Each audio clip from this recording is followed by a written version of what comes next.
வணக்கம். Poorna Shakti a gateway to graceful ageing. அப்படியே black and white கால படங்களுக்கு உங்களை கூட்டிகிட்டு போய் அந்த இரால அப்படியே ஒரு குவிஸும் உங்களை கேட்க போகிறேன். அதுதான் இன்னைக்கு நிகழ்ச்சி. பிளாக் அண்ட் ஒயிட் கால படங்கள் சின்ன வயசில் எனக்கு அவ்வளோவா பிடிச்சதில்லை. நம்ம நிறைய பேர் அதை ரிலேட் பண்ணுவோம்.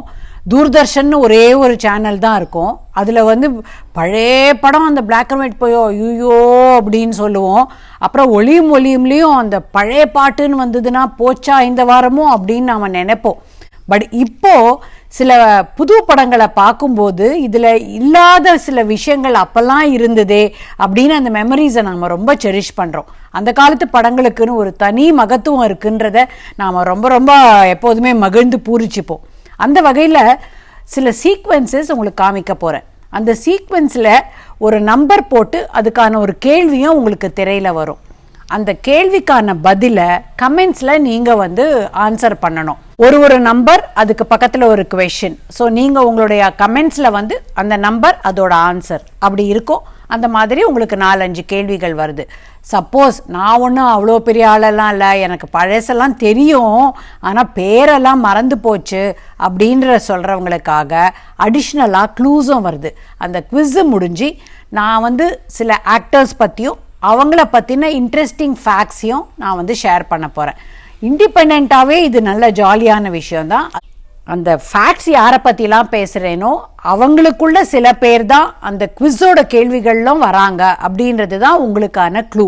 நல்லா ஜாலியாக என்ஜாய் பண்ணுங்க. இப்போ நாம் சீக்வென்ஸ்குள்ளே போகலாம்.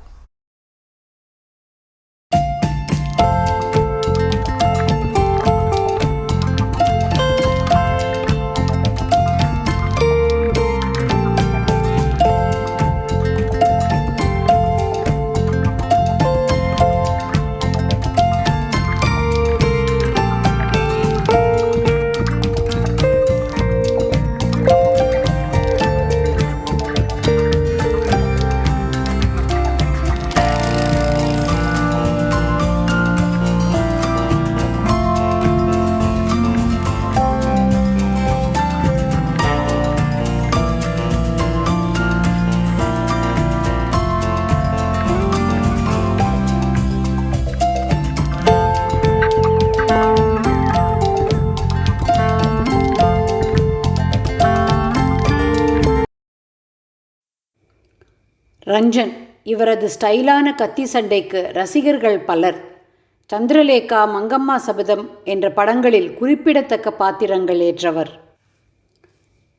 எம்.என். நம்பியார். இவர் வில்லன் என்பதை தாண்டி சிறந்த ஐயப்ப பக்தராக நிஜ வாழ்வில் நம் மனதில் நிற்பவர். திரைப்படத்தில் வரும் நடிகர்களுக்கும் நிஜ வாழ்க்கைக்கும் சம்பந்தமில்லை என்று நினைப்பவர்களுக்கு இவர் ஒரு உதாரணம். சினிமாவில் வில்லனாய் இருந்தாலும் தன்னடக்கம், மனிதநேயம், ஒழுக்கம் போன்ற குணங்களுக்காக எல்லோராலும் நேசிக்கப்பட்டவர். சிவாஜி கணேசன். செவாலிய விருது பெற்ற முதல் இந்தியர். வசனம், உணர்ச்சி மற்றும் காட்சிக்கு ஏற்ப குரல் ஏற்ற இறக்கம் கொடுக்க இவருக்கு நிகர் இவரே அப்படின்னு நான் சொன்னால் நீங்கள் கட்டாயம் ஒத்துப்பீங்க. வி.என். ஜானகி. வெற்றிகரமான திரையுலக பயணத்துக்கு பிறகு எம்ஜிஆர் அவர்களை மணம் செய்து கொண்டார்.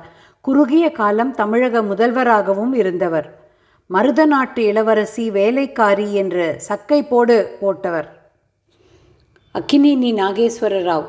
தெருக்கூத்து நாடக நடிகராக இருந்தவரை கண்டெடுத்து தெலுங்கு மற்றும் தமிழ் திரையுலகுக்கு அறிமுகப்படுத்தப்பட்டவர். தென்னிந்திய திரையுலகின் மையமாக இருந்த அன்னபூர்ணா ஸ்டுடியோஸை தொடங்கியவர். ராகினி. திருவாங்கூர் சகோதரிகளில் ஒருவரான ராகினி நடிப்பு, நாட்டியம் என்னும் 2 திறன்களும் கொண்ட ஒரு நடிகை. தமிழ், தெலுங்கு, மலையாளம், இந்தி என பல பாஷை படங்களிலும் நடித்து இந்தியா முழுவதும் பிரபலமானவர். பண்டரிபாய். கதாநாயகியாகவும் அம்மாவாகவும் பல காலம் நடித்து மக்கள் மனதில் இடம் பெற்றவர். ஒரு கன்னட பெண் தமிழ் சினிமாவில் பிரபலமடைந்த பெருமை இவருக்கு உண்டு. டி.ஆர். மகாலிங்கம். நடிகர் என்பதோடு இவர் ஒரு சங்கீத விற்பன்னரும் கூட. இரட்டை வேடம் போட்டு முதல் நடித்தவர்களில் இவரும் ஒருவர். இவருடைய வேர்சடைல் ஆக்டிங் இதில் நிரூபித்தது நம்ம எல்லாருக்குமே தெரியும். வைஜெயந்தி மாலா பாலி. இந்தி திரைப்படத் துறையில் ஜொலித்த தென்னிந்திய நடிகை இவர். பரதநாட்டியம் என்னும் பாரம்பரிய நடனத்தை சினிமாவில் பிரபலப்படுத்தியவர்களில் இவர் முக்கிய பங்கு வகிக்கிறார். பி.யு. சின்னப்பா திரைத்துறைக்கு வருவதற்கு முன் ஒரு தேர்ச்சி பெற்ற மல்யுத்த போட்டியாளராக இருந்தவர். தான் நடித்த படங்களின் பாடல்களுக்கு தானே பாடிய பெருமை எம்கேடி போல இவருக்கும் உண்டு. அந்த பாட்டும் குரலும் மறக்க முடியுமா? எம்.கே. தியாகராஜ பாகவதர். இவர் தமிழ் திரையுலகத்தினுடைய முதல் சூப்பர் ஸ்டார்.